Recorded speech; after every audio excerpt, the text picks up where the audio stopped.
Gold smuggling ಕೇಸ್ನಲ್ಲಿ ಹವಾಲಾ ಹಣ ರನ್ಯಾ ರಾವ್ ಕೇಸ್ಗೆ IT ED entry fix. Airport ಒಳಗೆ ಎನ್ನಲಾಗಿತ್ತು ರನ್ಯಾಗೆ ಐಟಿ ಇಡಿ ಸಂಕಷ್ಟ.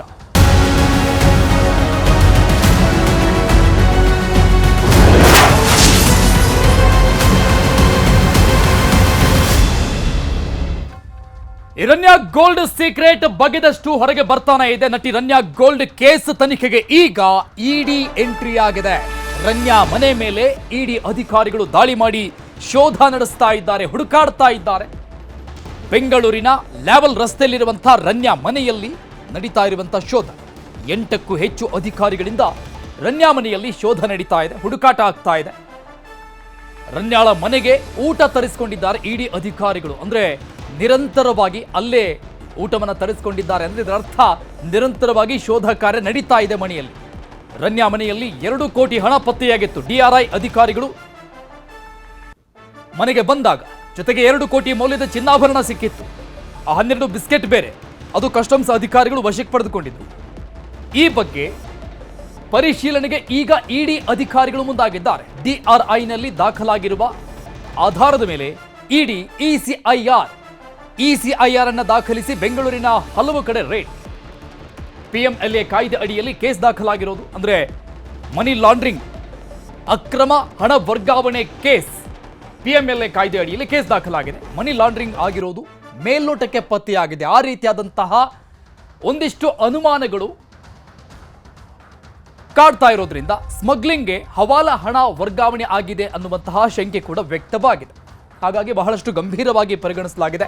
ಇಡಿ ಈಗ ಇಸಿಐಆರ್ ಅನ್ನ ದಾಖಲು ಮಾಡಿಕೊಂಡು ಅಧಿಕೃತವಾಗಿ ತನಿಖೆಗೆ ಮುಂದಾಗ್ತಾ ಇರೋದು. ಆರಂಭಿಕದಲ್ಲಿ ಈಗ ಲೆವೆಲ್ ರಸ್ತೆಯಲ್ಲಿರುವಂತಹ ನಟಿ ರನ್ಯಾ ರಾವ್ ಮನೆಯಲ್ಲಿ ಶೋಧ ಕಾರ್ಯ ನಡೀತಾ ಇದೆ. ಆರಂಭಿಕದಲ್ಲಿ ನಾನು ಹೇಳಿದೆ 2 ಕೋಟಿಗಿಂತ ಹೆಚ್ಚು ಮೌಲ್ಯದ ಚಿನ್ನಾಭರಣ ಮನೆಯಲ್ಲಿ ಪತ್ತೆಯಾಗಿತ್ತು. 2 ಕೋಟಿಗಿಂತ ಹೆಚ್ಚು ಹಣ ನಗದು ರೂಪದಲ್ಲಿ ಕಂತೆ ನೋಟ್ಗಳು ಪತ್ತೆಯಾಗಿತ್ತು.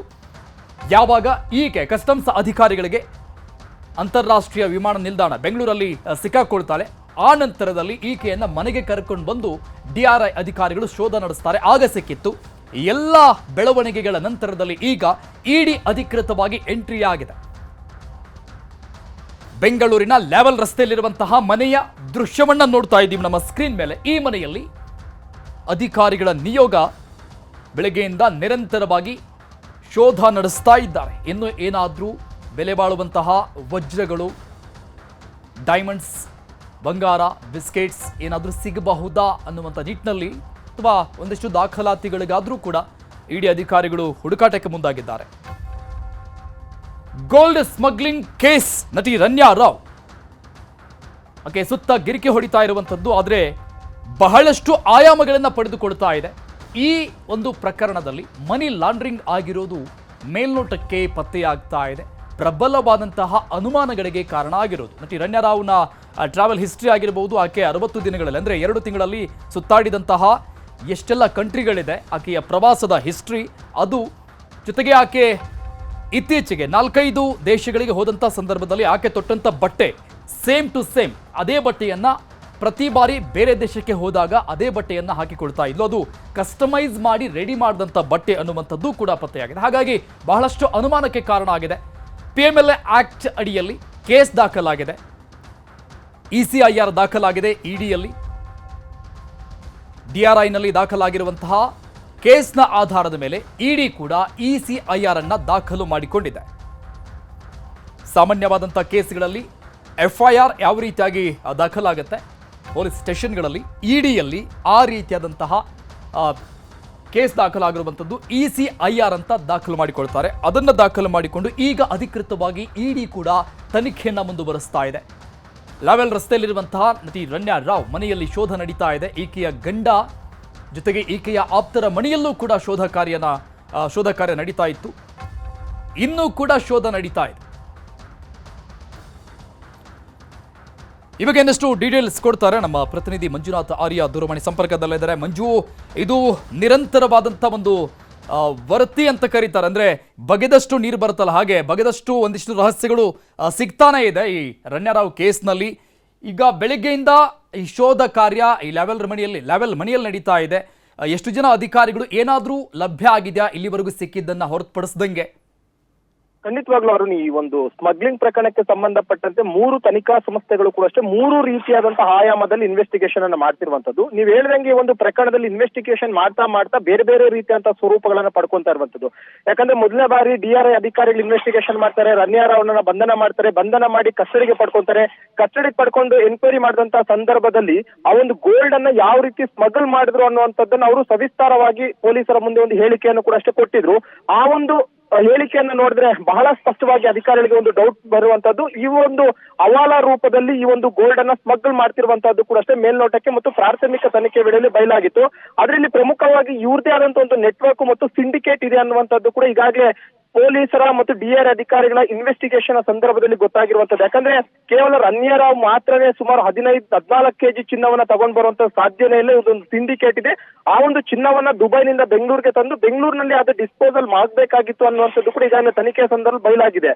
ಇದನ್ನ DRI ಅಧಿಕಾರಿ ಇನ್ವೆಸ್ಟಿಗೇಷನ್ ಮಾಡ್ತಿದ್ರೆ, ಮತ್ತೊಂದು ಕಡೆ ED ಕೂಡ ಅಷ್ಟೇ ಈಗಾಗಲೇ ಇನ್ವೆಸ್ಟಿಗೇಷನ್ ಅನ್ನ ಮಾಡ್ತಾ ಇರುವಂತದ್ದು. ED ಇಲ್ಲಿ ಪ್ರಮುಖವಾಗಿ ಯಾಕೆ ಎಂಟ್ರಿ ಆಯ್ತು ಅಂತಂದ್ರೆ, ಭಾರತದಿಂದ ದುಬೈಗೆ ಹವಾಲಾ ರೂಪದಲ್ಲಿ ಹಣ ಹೋಗಿರುವಂತದ್ದು ಕೂಡ ಅಷ್ಟೇ ಈಗಾಗಲೇ ಪ್ರಾಥಮಿಕ ತನಿಖೆಯಲ್ಲಿ ಬಯಲಾಗಿರುವಂತದ್ದು. ಹವಾಲಾ ರೂಪದಲ್ಲಿ ಹಣ ವರ್ಗಾವಣೆ ಆಗಿದ್ದಂತ ಕಾರಣಕ್ಕೋಸ್ಕರ PMLA ಆಕ್ಟ್ ಅಡಿಯಲ್ಲಿ ಈಗಾಗಲೇ ED ಅಧಿಕಾರಿಗಳು ಕೂಡ ಇನ್ವೆಸ್ಟಿಗೇಷನ್ ಅನ್ನು ಶುರು ಮಾಡ್ಕೊಂಡಿದ್ರೆ, ಅದಕ್ಕೆ ಸಂಬಂಧಪಟ್ಟಂತೆ ಇವತ್ತು ಬೆಂಗಳೂರಿನ ಒಟ್ಟು 9 ಕಡೆಗಳಲ್ಲಿ ED ಅಧಿಕಾರಿಗಳು ದಾಳಿಯನ್ನ ಮಾಡಿರುವಂತದ್ದು. ಅದರಲ್ಲೂ ಕೂಡ ಪ್ರಮುಖವಾಗಿ ಲ್ಯಾವೆಲ್ಲಿ ರಸ್ತೆಯಲ್ಲಿರುವಂತಹ ರನ್ಯಾ ರಾವ್ನ ಅಪಾರ್ಟ್ಮೆಂಟ್ ನ ಮೇಲೆ ಸುಮಾರು 8 ಜನ ED ಅಧಿಕಾರಿಗಳ ತಂಡ ಪರಿಶೀಲನಾ ಕಾರ್ಯವನ್ನು ಕೂಡ ಮಾಡ್ತಿರುವಂತದ್ದು. ಬೆಳಿಗ್ಗೆಯಿಂದ ಈಗಲವರೆಗೂ ಕೂಡ ಅಷ್ಟೇ ಸಂಪೂರ್ಣವಾಗಿ ಫ್ಲಾಟ್ ಅನ್ನ ಜಾಲಾಡುವಂತ ಒಂದು ಕೆಲಸವನ್ನ ED ಅಧಿಕಾರಿಗಳು ಮಾಡ್ತಿದ್ದಾರೆ. ಯಾಕಂದ್ರೆ ಪದೇ ಯಾಕೆ ದುಬೈಗೆ ಹೋಗ್ತಿದ್ದಂತ ಸಂದರ್ಭದಲ್ಲಿ ಕೂಡ ಈ ಒಂದು ಚಿನ್ನವನ್ನ ಸ್ಮಗಲ್ ಮಾಡ್ತಿದ್ರು ಅನ್ನುವಂಥದ್ದು ಕೂಡ ಈಗಾಗಲೇ ಗೊತ್ತಾಗಿದೆ. ಅದಕ್ಕೆ ಹಣವನ್ನ ಯಾರು ಕೊಡ್ತಾ ಇದ್ರು ಮತ್ತು ಹವಾಲಾ ಹಣವನ್ನ ಎಲ್ಲಿಂದ ಎಲ್ಲೆಲ್ಲಿಗೆ ಟ್ರಾನ್ಸ್ಫರ್ ಆಗ್ತಿತ್ತು ಅನ್ನುವಂಥದ್ದನ್ನು ಕೂಡ ED ಅಧಿಕಾರಿಗಳು ಇನ್ವೆಸ್ಟಿಗೇಷನ್ ಮಾಡ್ತಿದ್ದಾರೆ. ಮತ್ತೊಂದು ಕಡೆ CBI ಟೀಮ್ ಕೂಡ ಈಗಾಗಲೇ ಈ ಒಂದು ಪ್ರಕರಣದಲ್ಲಿ ಇನ್ವೆಸ್ಟಿಗೇಷನ್ ಶುರು ಮಾಡ್ಕೊಂಡಿರುವಂತದ್ದು. ಅದರಲ್ಲೂ ಕೂಡ ಪ್ರೋಟೋಕಾಲ್ ಆಫೀಸರ್ಸ್ ಅಂತ ಏನು ಈಗಾಗಲೇ ಏರ್ಪೋರ್ಟ್ ನಲ್ಲಿ ನೇಮಕ ಆಗಿದ್ರು, ಆ ಒಂದು ಪ್ರೋಟೋಕಾಲ್ ಆಫೀಸರ್ಸ್ ನ ಮೂಲಕವಾಗಿ ಗ್ರೀನ್ ಚಾನೆಲ್ ನ ಮೂಲಕ ಆಕೆ ಏರ್ಪೋರ್ಟ್ ನಿಂದ ಹೊರಗಡೆ ಬರ್ತಾರೆ. ಜೊತೆಗೆ ಆಕೆಗೆ ಯಾವುದೇ ರೀತಿಯಾದಂತಹ ತೊಂದರೆ ಆಗದ ರೀತಿಯಲ್ಲಿ ಮತ್ತು ಸೆಕ್ಯೂರಿಟಿ ಕ್ಲಿಯರೆನ್ಸ್ ಮಾಡುವಂತ ಒಂದು ಕೆಲಸವನ್ನು ಕೂಡ ಅಷ್ಟೇ ಇದೇ ಒಂದು ಪ್ರೋಟೋಕಾಲ್ ಆಫೀಸರ್ಸ್ ಮಾಡ್ತಿದ್ರು. ಈ ಒಂದು ಕಾರಣಕ್ಕೋಸ್ಕರ ಮತ್ತು ಕಸ್ಟಮ್ಸ್ ಅಧಿಕಾರಿಗಳು ಕೂಡ ಅಷ್ಟೇ ಈ ಒಂದು ಸ್ಮಗ್ಲಿಂಗ್ ಅಲ್ಲಿ ಭಾಗಿಯಾಗಿರುವಂತಹ ಶಂಕೆ ಇದೆ. ಅದು ಯಾವ ರೀತಿಯಾಗಿ ಅಂತಂದ್ರೆ, ರನ್ಯಾ ರಾವ್ ಹೊರಗಡೆ ಬರುವಂತಹ ಸಂದರ್ಭದಲ್ಲಿ ಆಕೆಗೆ ಯಾವುದೇ ರೀತಿಯಂತ ತೊಂದರೆ ಆಗದ ರೀತಿಯಲ್ಲಿ ಮತ್ತು ಆ ಒಂದು ಚೆಕ್ಅಪ್ ಮಾಡದ ರೀತಿಯಲ್ಲಿ ಹೊರಗಡೆ ಬಿಡುವಂತ ಒಂದು ಕೆಲಸವನ್ನು ಕೂಡ ಅಷ್ಟೇ ಕಸ್ಟಮ್ಸ್ ಅಧಿಕಾರಿಗಳು ಕೂಡ ಮಾಡಿರುವಂತ ಒಂದು ಶಂಕೆ ವ್ಯಕ್ತವಾಗಿದೆ. ಇದೇ ಒಂದು ಕಾರಣಕ್ಕೋಸ್ಕರ CBI ಅಧಿಕಾರಿಗಳು ಕೂಡ ಅಷ್ಟೇ ಬೆಂಗಳೂರಿನ ಏರ್ಪೋರ್ಟ್ ಮತ್ತು ಮುಂಬೈನ ಏರ್ಪೋರ್ಟ್ ನಲ್ಲಿ ಕೂಡ ಈಗಾಗಲೇ ಪರಿಶೀಲನೆ ಮಾಡುವಂತ ಒಂದು ಕೆಲಸವನ್ನ ಮಾಡ್ತಾರೆ. ಜೊತೆಗೆ ಅಲ್ಲಿ ನೇಮಕ ಆಗುವಂತಹ ಪ್ರೋಟೋಕಾಲ್ ಆಫೀಸರ್ಸ್ ಯಾರಿದ್ದಾರೆ ಅವರನ್ನು ಕೂಡ ಈಗಾಗಲೇ CBI ಅಧಿಕಾರಿ ಇನ್ವೆಸ್ಟಿಗೇಷನ್ ಅನ್ನ ಮಾಡ್ತಿದ್ರೆ, ಒಟ್ಟಿನಲ್ಲಿ ಈ ಒಂದು ಪ್ರಕರಣದ ಒಂದು ಜಾಲ ಏನಿದೆ ಕೇವಲ ರನ್ಯಾ ರಾವ್ಗೆ ಮಾತ್ರ ಸೀಮಿತವಾಗಿಲ್ಲ, ಬದಲಾಗಿ ಇದೊಂದು ದೊಡ್ಡ ಇಂಟರ್ನ್ಯಾಷನಲ್ ಸಿಂಡಿಕೇಟ್ ಇದೆ ಮತ್ತು ಇಂಟರ್ನ್ಯಾಷನಲ್ ಲೆವೆಲ್ ವರೆಗೂ ಕೂಡ ಅಷ್ಟೇ ಈ ಒಂದು ಗ್ಯಾಂಗ್ ವಿಸ್ತಾರವಾಗಿದೆ ಅನ್ನುವಂಥದ್ದು ಕೂಡ ಈಗಾಗಲೇ ಅಧಿಕಾರಿಗಳ ಒಂದು ಪ್ರಾಥಮಿಕ ತನಿಖೆಯಲ್ಲಿ ಬಯಲಾಗಿದೆ. ಇದೇ ಒಂದು ಕಾರಣಕ್ಕೋಸ್ಕರನೇ ಒಂದು ಕಡೆ DRI, ಮತ್ತೊಂದು ಕಡೆ ED, ಮತ್ತೊಂದು ಕಡೆ CBI ಅಧಿಕಾರಿಗಳು 3 ಕೂಡ ಅಷ್ಟೇ ಕೇಂದ್ರೀಯ ತನಿಖಾ ಸಂಸ್ಥೆಗಳು ಈ 3 ಕೂಡ ಅಷ್ಟೇ 3 ಬೇರೆ ಬೇರೆ ಆಯಾಮದಲ್ಲಿ ಈ ಒಂದು ಪ್ರಕರಣ ಇನ್ವೆಸ್ಟಿಗೇಷನ್ ಮಾಡ್ತಿದ್ರೆ, ಈ ಒಂದು ರನ್ಯಾ ರಾವ್ನ ಸ್ಮಗ್ಲಿಂಗ್ ಕೇಸ್ ಇದು ನಾಳೆ ದಿನ ಯಾರ ಬುಡಕ್ ಹೋಗುತ್ತೆ ಅನ್ನುವಂಥದ್ದು ಕೂಡ ಅಷ್ಟೇ ಒಂದು ಗೊತ್ತಾಗಬೇಕಾಗಿರುವಂತಹ ವಿಚಾರ. ಅರುಣ್, ಥ್ಯಾಂಕ್ ಯು ಮಂಜುನಾಥ್ ಡೀಟೇಲ್ಸ್ಗೆ. ರನ್ಯಾಗೆ ಪ್ರೋಟೋಕಾಲ್ ಸಿಕ್ಕಿದ್ದು ಹೇಗೆ? ಪ್ರೋಟೋಕಾಲ್ ಕೊಡಲು ಹೇಳಿದ್ಯಾರು? DRIಗೆ ಪ್ರೋಟೋಕಾಲ್ ಅಧಿಕಾರಿ ಹೇಳಿದ್ದೇನು? ಚಿನ್ನದ ರಾಣಿಯ ಪ್ರೋಟೋಕಾಲ್ ಸೀಕ್ರೆಟ್ ನ್ಯೂಸ್ 18ನ ಎಕ್ಸ್ಕ್ಲೂಸಿವ್.